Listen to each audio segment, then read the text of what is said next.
Conosco, nesse domingo no painel popular, Valdeci Alves de Araújo Dedé, supervisor territorial do EBATER Piauí, para discorrer aqui sobre dois pontos especialmente, sobre a questão das chuvas em Elesmão Veloso e com relação à compra direta. Vamos por ordem. Supervisor, essas chuvas que têm caído em Elesmão Veloso já serviu para atenuar a situação de perda da safra agrícola ou ainda a gente não pode dizer que é um quadro animador? Ainda não, Zé. Boa tarde, em primeiro lugar, ao rádio ouvinte do painel popular. Quanto à relação às chuvas, né, elas muito isoladas e com pouca gravidade, dificilmente vai amenizar a situação. Mal distribuída. Mal distribuída e geralmente elas nunca passaram, não teve nem uma chuva de 30 milímetros, a chuva tudo abaixo de 30 milímetros em locais isolados, está comprometendo em cerca de 80% a safra, entre o arroz é 80% a 90%, o milho eu acredito que ainda continua chovendo, mesmo isoladamente, uma perca de 60% a 70%. O que está comprometendo bastante mesmo a safra agrícola do município. Então a situação é preocupante. A situação é preocupante. Agora, o que a gente espera é que, mesmo isoladamente, que continue chovendo até o mês de maio aí, mesmo que pouco, para segurar o pasto para os animais. Que a preocupação nossa do EBATER é a questão dos animais, que a gente tem um rebanho bovino bem acentuado, já visto a cadeia produtiva do leite. Nós temos uma cadeia produtiva de ovinocultura muito bem acentuada também, nosso rebanho é de fazer inveja a outros municípios. Então preocupa a gente, já no momento não preocupa nem tanto a questão da safra agrícola, mas a questão da pastagem. Já visto o município ser bom produtor de ovino e caprinocultura. A situação é preocupante de uma forma geral, Dedé? Todas as localidades interioranas, mantendo contato aí com os agricultores, os lavradores, eles contam que realmente a situação não é boa? Tem uma localidade, eu vou citar aqui, por exemplo, São João, a Santa Helena, deu uma chuva até acentuada, até bem melhor que a daqui, caída na cidade. Já tem outra localidade, vamos dizer, a Betônica mesmo, a situação lá é triste. Tem outros locais que são uma situação muito preocupante. Já visto que a chuva hoje é o seguinte, não encontra, dificilmente você vê uma chuva, aquela chuva de chuva geral, que dá no município todo, não existe mais, praticamente desapareceram aquela chuva. E aí já visto também o quê? Aquela chuva que caiu em outubro estão fazendo falta agora. Essa escassez de chuva, ela compromete todas as culturas, Dedé? Você falou aí no arroz, a questão do milho, se chover vai dar para aproveitar, mas outras culturas também estão comprometidas? Todas elas, o arroz, o feijão, o milho e a mandioca que foi plantada esse ano também, a que foi plantada já esse ano, e em conversa com o pessoal do Capipu, que é o celeiro no produtor da mandioca, com a goma. A situação lá, eu vou falar que é muito preocupante. É muito preocupante em relação ao pessoal que fizeram os custeios para plantar esse ano. Qual a situação, Dedé, de quem fez custeio agrícola mediante essa situação de escassez de chuva? Zenato, quem fez o custeio agrícola, infelizmente não tem seguro. O seguro não cobre, né? Porque o município, Elesmão Veloso, infelizmente não faz parte do semiárido. Aquela história, eu pago ou dá o dinheiro, né? Eu pago ou dá o dinheiro, não tem o que conversar não. Se não deu, porque é o seguinte, Elesmão Veloso não está no semiárido, infelizmente, ninguém sabe quais são os caminhos que levam para incluir Elesmão Veloso no semiárido. Já foi debatido em reunião em todo lugar do mundo, a gente já andamos por aí, é muito difícil. Estão tentando? Acho que não tem mais ninguém tentando isso aí não, porque... Jogar a toalha. Jogar a toalha, porque isso aí depende da política, não é aqui em Elesmão Veloso, lá em Brasília. Se tivesse alguém em Brasília representando o Elesmão Veloso para nessa questão aí, podia até ser. Compra direta, Dedé. O Elesmão Veloso realmente vem se destacando em relação à compra direta?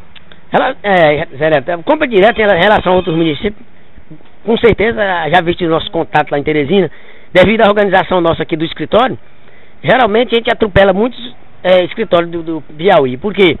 Quando o rapaz, o Marcos Fontenelle, Marcos Lira, liga pra gente, a gente já está bem na frente dos outros. Então, o que está facilitando é a nossa organização. Então, esse ano já, nós estamos no mês de março, esse ano já foi efetivado 2 compras. Dessa semana foi comprado 2.000 quilos de goma, mais 2.000 quilos de peixe, que serão distribuídas para o pessoal das entidades filantrópicas, a PAI, o PET, o CRAS, a Igreja Católica, a igreja chamada Igreja Assembleia de Deus. Esse pessoal, essas entidades, tudo vão ser beneficiadas agora antes da Semana Santa. No caso, Dedé, pelo que eu pude perceber nas suas palavras, é que Elesmão Veloso está forte no compra direta, mas pode melhorar, passa por uma questão de organização, pelo que você falou. E essa organização seria basicamente o quê? Para começar é o seguinte, depende do agricultor. Se o agricultor familiar, o objetivo do compra direta é tirar de circulação o atravessador, porque o atravessador, ele mata o preço do agricultor. Então o compra direta faz o quê? Uma compra justa, um preço justo. O mesmo preço que o comerciante você paga no comércio, o compra direta paga. Então tira de vez logo o atravessador. E o que incentiva o agricultor a produzir cada vez mais para receber um preço justo. E aí, Quem é beneficiado no final é o próprio agricultor. Às vezes até o próprio agricultor que vende pode ser um dos beneficiários. Se ele estiver na comunidade carente, ele se inclui, não tem por que não se incluir. Expectativa para esse ano em relação à compra direta, já que nós estamos só no terceiro mês do ano? Zé Neto, eu acredito que o compra direta, lá para o mês de julho, agosto, devido à eleição estar acirrada, eu acredito que, haja visto a experiência em outras épocas, eu acredito que no mês de julho, agosto, por aí, o compra direta deu uma parada, né? Vai se iniciar depois das eleições. Porque a gente sabe que no período eleitoral é muito crítico essa distribuição de coisa. O Ministério da Agricultura, aliás, o procurador eleitoral aí, no caso da Justiça Eleitoral, proíbe qualquer tipo de distribuição, mesmo que tenha protocolado antes, mas gera muita crítica. Então, para evitar, eu mesmo, por exemplo, se disser assim, pode ser que o compra direta atue, eu estou torcendo para que não atue. Porque elimina essas possibilidades de a gente estar, como é que diz, convivendo com historinha, fulano foi beneficiar fulano, período eleitoral eu sou a favor que pare. Dedé, em relação aos assentamentos em Elas Bom Lúcio, são 9. Dias atrás, numa reunião no sindicato, foi comentado em relação à escassez, à falta da assistência técnica a esses assentamentos. Você falando aqui na condição de um representante do EMATE Piauí. Qual o suporte que vocês do EMATE dão em relação em matéria de assistência técnica nesses assentamentos, Dedé? Zé, tratando em questão do assentamento, o ponto principal é o assentamento. Para receber uma assistência técnica do EMATE, ele tem que estar com um contrato em mãos. Nós só temos aqui contrato para trabalhar em 3 assentamentos. De 9? Dos 9 nós só temos contrato com 3. Infelizmente, os outros assentamentos, quando foram constituídos, foram o quê? Procurar empresa de fora, empresa particular de assistência. Então não tem como a gente prestar assistência se tem outra empresa já de fora ganhando por isso. Tem isso, né? Tem isso. Então tem empresa que vem, faz o contrato com assentamento e desaparece. Às vezes a pessoa, o técnico mora em Campo Maior, por exemplo, o Capim Público tem um contrato com o técnico de Campo Maior. Tá entendendo? Distância enorme. Distância enorme. Na época não foi procurado, mas até então pra gente entrar lá, não pode, por força de lei, a gente não pode estar lá dando assistência. Tá entendendo? Porque para começar a nossa estrutura...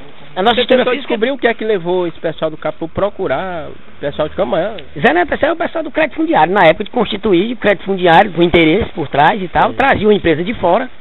Tá entendendo? Porque o pessoal que tem assistência, que tem o EMATE como o parceiro na assistência, pode solicitar que a gente vai na hora que precisa. O Evaldo vai, que é um dos... O Evaldo e o Paulo prestam assistência. Isso aí é a parte deles. Mas nós não vamos dar assistência num assentamento que tem um contrato vigorando com outra empresa. Por questão de lei, é antiético. A gente não está... Agora, aonde tem um assentamento com o EMATE, tem o contrato, a gente está rente. Ok. Meu caro Valdeci Alves de Araújo Dedé, a sua consideração aí no final. Zé Neto, a questão é o seguinte, eu estava vendo bem aí, assim, a EMATE de Elas Bom Lúcio é parceira forte da prefeitura. O que é que eu quero dizer com isso? Que independente de quem seja o gestor, independente de quem seja o gestor, eu enquanto supervisor, ou qualquer outra colega minha... Está fazendo um alerta logo que se trata de um ano eleitoral, né? Está perdendo a eleição, há muita especulação, porque... Então é o seguinte, o EMATE é parceiro da prefeitura de Elas Bom Lúcio. A prefeitura é parceiro do EMATE, os dois caminham juntos. Um precisa do outro, independente de quem seja o gestor. Porque as ações do EMATE é direcionada para o público de Elas Bom Lúcio. Ela não é direcionada para nenhum político, ela é direcionada para ninguém, ela é direcionada para o agricultor familiar. Quem é o beneficiário final é o elesmonense. Não interessa quem é gestor, pode ser eu, pode ser o Paulo, pode ser o Evaldo. Prefeito pode ser N, pode ser qualquer um, não existe isso. A gente trabalha para o município. Se o município der condições, a gente trabalha. Tá entendendo? Em parceria. Essa parceria tem que ser formalizada. Existe aqui, existe em Francinópolis, existe onde a gente atua, não tem esse negócio. A EMATE é sempre parceiro, independente de quem atue.